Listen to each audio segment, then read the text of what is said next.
Good morning and welcome to Quilt Chat. Well, are you glad to see the weather cool down just a little bit? It's going to be a wonderful weekend, and in Paducah, it's barbecue on the river. So It is. I know there are a lot of excited people about that. Yay! It'll be a perfect weekend for that. Yes, and a sweater wouldn't hurt, right? Oh, In the especially evenings, at today. least. Yes. It's so cozy outside today. Woo. All right, well, we're glad to have you with us, and we have lots to talk about today. We do. Betsy, let's start with the survey we sent out last week. Yes, we did, and we asked for you to give us your advice for beginning quilters. And so we had several responses and lots of really good advice. And so whenever you go to aqsblog.com, you can read over 300 responses to the question, what advice would you give yourself if you could go back in time to when you began quilting? Now, you said there were a lot of multiples of things that Yes. many people suggested the same thing. Can you give us a little Sure. suggestion of what those are? One of the big ones was take a class. Oh, Take a class. That was probably the most repeated theme. And of course, I take out duplicates, and so that you don't have to look at 15 take a classes. Well, and that lets you learn the basics if you take a class. Right. Yes, and I had one response in there that you can see I really loved in that little group that said, keep taking classes. Take one and then keep taking them. And I keep thought, learning, right. never stop never learning. stop learning. It's just such good advice. Such I good thought, advice. as I scrolled through those answers, though, one of the things that popped up over and over again was learn how to make that 1/4-inch seam allowance. Yes. The accuracy is important, and I think that it can be lost easily on beginners because there's just so many fun things to do. But Yes. that little basic skill is That's right. something that will take care of you for the rest of your quilting adventure. Well, and one of the things that we didn't have when we got started quilting is now they can get that rotary cutter, ruler, Yes. and mat.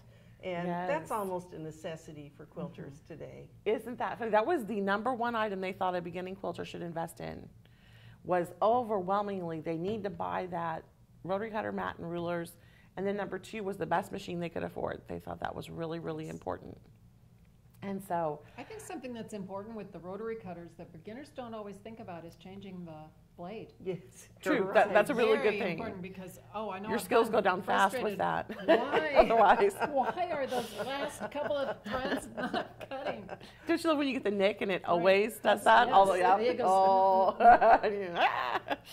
But it was really funny when I started quilting with template cutting and hand piecing. I Sure. did too. And so I too. didn't have either of those as being important things in my beginning when I started.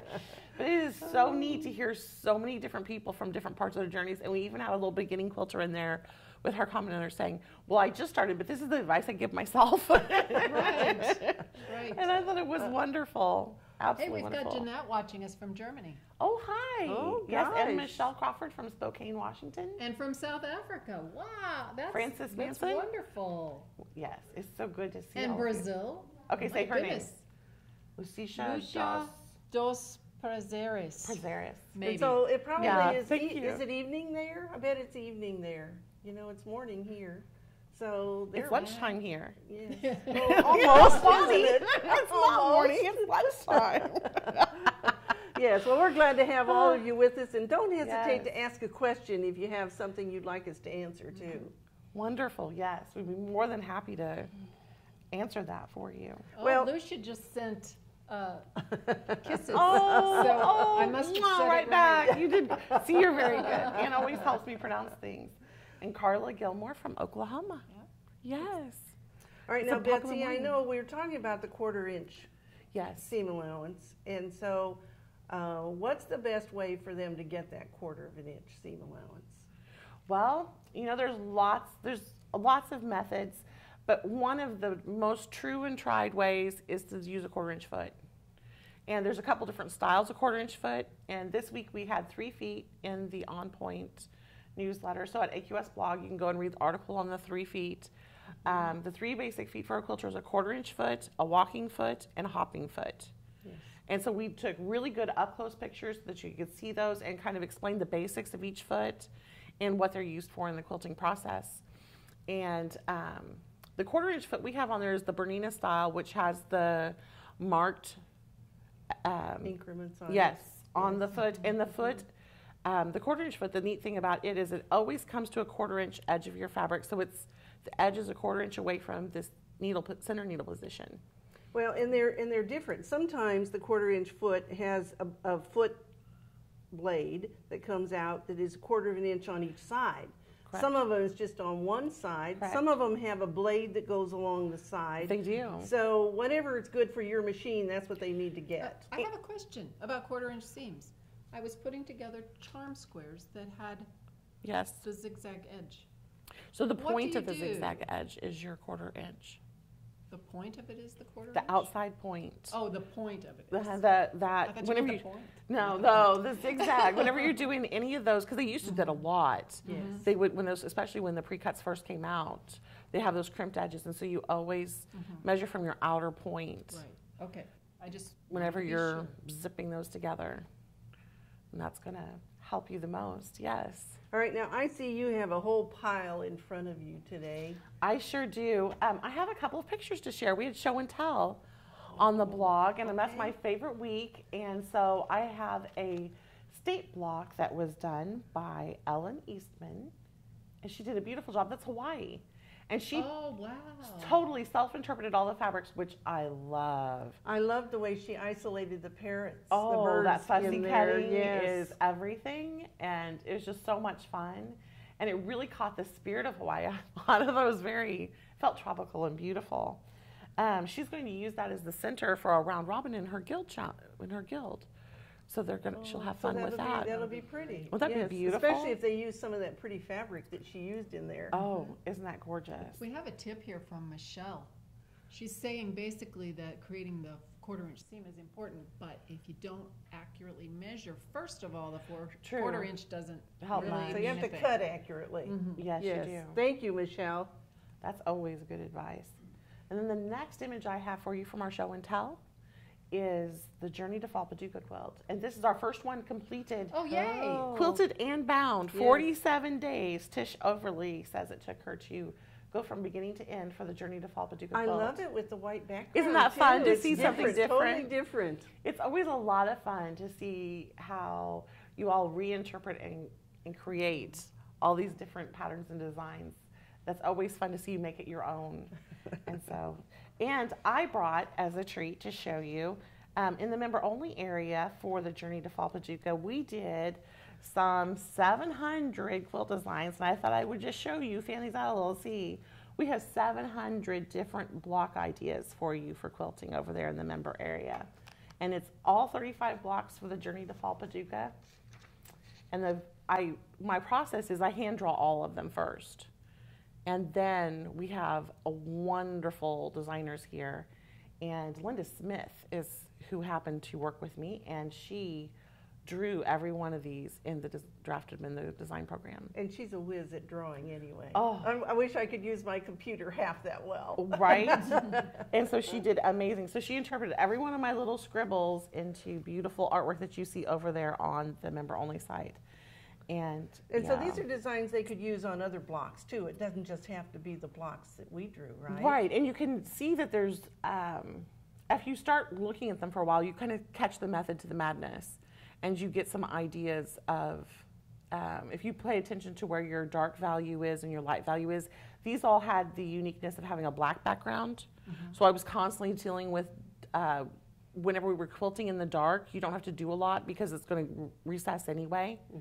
And so I wanted to really play with a lot of designs, but you couldn't get really detailed in the black because it would be lost. And so all of the really pretty stuff tended to stay in the colored. And so there was, That makes you know, sense. yeah. And so you start to see, you know, how I played with different things. And a lot of the blocks were based off of some more traditional styles. And so you'll definitely find something very similar, especially out of so many designs. And that's a little tip. You just gave a nice tip that beginners should pay attention to, and that is if you have a dark background and you're going to be quilting with dark thread, you don't have to do as much heavy quilting. The same would apply if you had a very busy Print. fabric. You're right. Gosh, you know, I see people and they do all this elaborate quilting on that busy fabric, and And it you can't doesn't see show it. up, and you have to turn It's it over to the disappointing. back to be Yes. able to see the beautiful quilting. Absolutely. And you know, I'll start a block there for that very reason, to get my pace going and my, you know, I like to call it my gauge because of crocheting, but get myself going even on my stitches and stuff. I'll start on something darker, busy, so that way it hides a little better. Right. And I look Yes. perfect by the time I get to the other stuff. If somebody's looking for all of these, Yes. they can find it under the member content tab Yes. on AmericanQuilter.com. Yep. You That's just go all right the up way there in the over on the corner. right. Member only. And all they there have you to go. do is sign in, right? Sign in Yes. as with your member ID. If you don't have that, call our customer service department Yes. and they'll help you. They'll be happy to help. They'll be very Yes. happy to help. Well, we have a really nice quilt behind us that's making a halo behind. Yay. And Yes. today, And you're a flower Isn't today. this gorgeous. it is. Yes. Stacey Day made this. She used gradated fabrics that really glow. I mean, they absolutely glow on this quilt. It's called ZINNIA.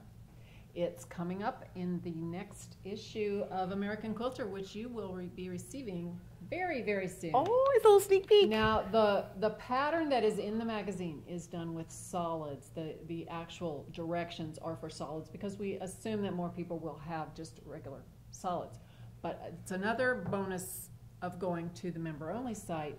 The patterns that, this pattern, when you find it on the member-only site, will also have cutting and yardage instructions and anything else that you need to know for using So it'll gradated look just fabrics. like this. Oh, you fun. so you can make more of a gradated design.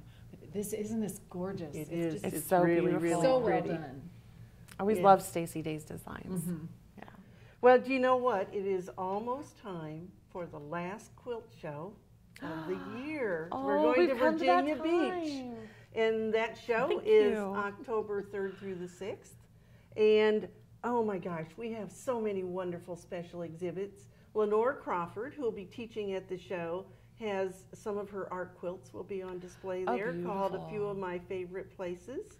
And we're going to be debuting all 150 of the Prince Cherrywood Challenge I'm quilts. super jealous you get to see those before me. I know. And you know what? We're going to set them up so that they'll be all in a whole big long line, so you'll be able to look down this aisle and see all 150 quilts. That will be stunning. And they're outstanding. You know, they're mostly purple, but yes, The challenge fabric was was several purple. shades of purple. I think. But there really is, like all of their challenges, a wide variety of designs that people have interpreted That is so in that fun. theme.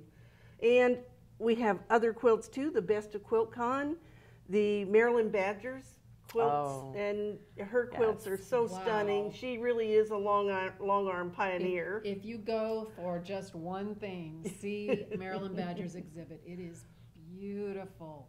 The Wow. Taiwan Art Quilt Society Cool. quilts that represent the flora and fauna around where they live. Oh, beautiful. We have a Sakwa exhibit called Passages and the World Fairy Tale Quilts. And this is a fun exhibit because That's a they really fun chose one. a fairy tale and then it was interpreted by a quilter each from France, Japan, and the United States. So they did like Little Red Riding Hood, and so there are 3 of them interpreted 3 different ways. That is so neat. Yeah, it's a fun, Different cultures it's take a on fun, it. fun Yeah. exhibit. Yes, it is. And of course, you can't go to a quilt week without visiting the vendor mall. Our vendors bring the very latest of the newest products that are out there for us quilters. And I don't care if it's just that new ruler, you know, we have to have one, don't we? Yes. And then one of the Invariably. things that we do with our vendors is they can participate in a program we call I Am AQS. And each of the vendors that participate in that have a sign by their booth that looks just like what you're seeing on the screen right now, so that you know they have some kind of a special offer for AQS members. And it may be a product that they have a special price on, it may be a discount on something, but it's a special that each of those vendors decides what their special will be that they're going to offer just for you AQS members. Nice. Then, of course, we have contest deadlines coming up, and I know you all are out there busy working on putting those last stitches in those quilts. October 19th is the deadline to enter the Daytona Beach contest, and November 2nd is the deadline for Lancaster. So we don't want you to, yeah, a little bit, well, enough to get the binding on, finish don't the they? binding perfectly. Yes. And so we love to have you share your quilts with us. We'll be giving more than $450,000 again in prize money next year. And you know what? You can't win any of that if you don't enter. True. Is that right? That is right, ma'am. Well, and so I think that's all for today. We'll look forward to seeing you, coming to you live from Virginia Beach next week. And thanks for so many people commenting today from all around the world. It's so great. Yeah, see, And Claudia File is on there Claudia's today. Here. Yes, she lot is. of people from different states too, and we're so happy that you're here. Lisa Blevins, I saw her on one of the trips to Ireland that I took. Yes. Nice to see you all. See you next week.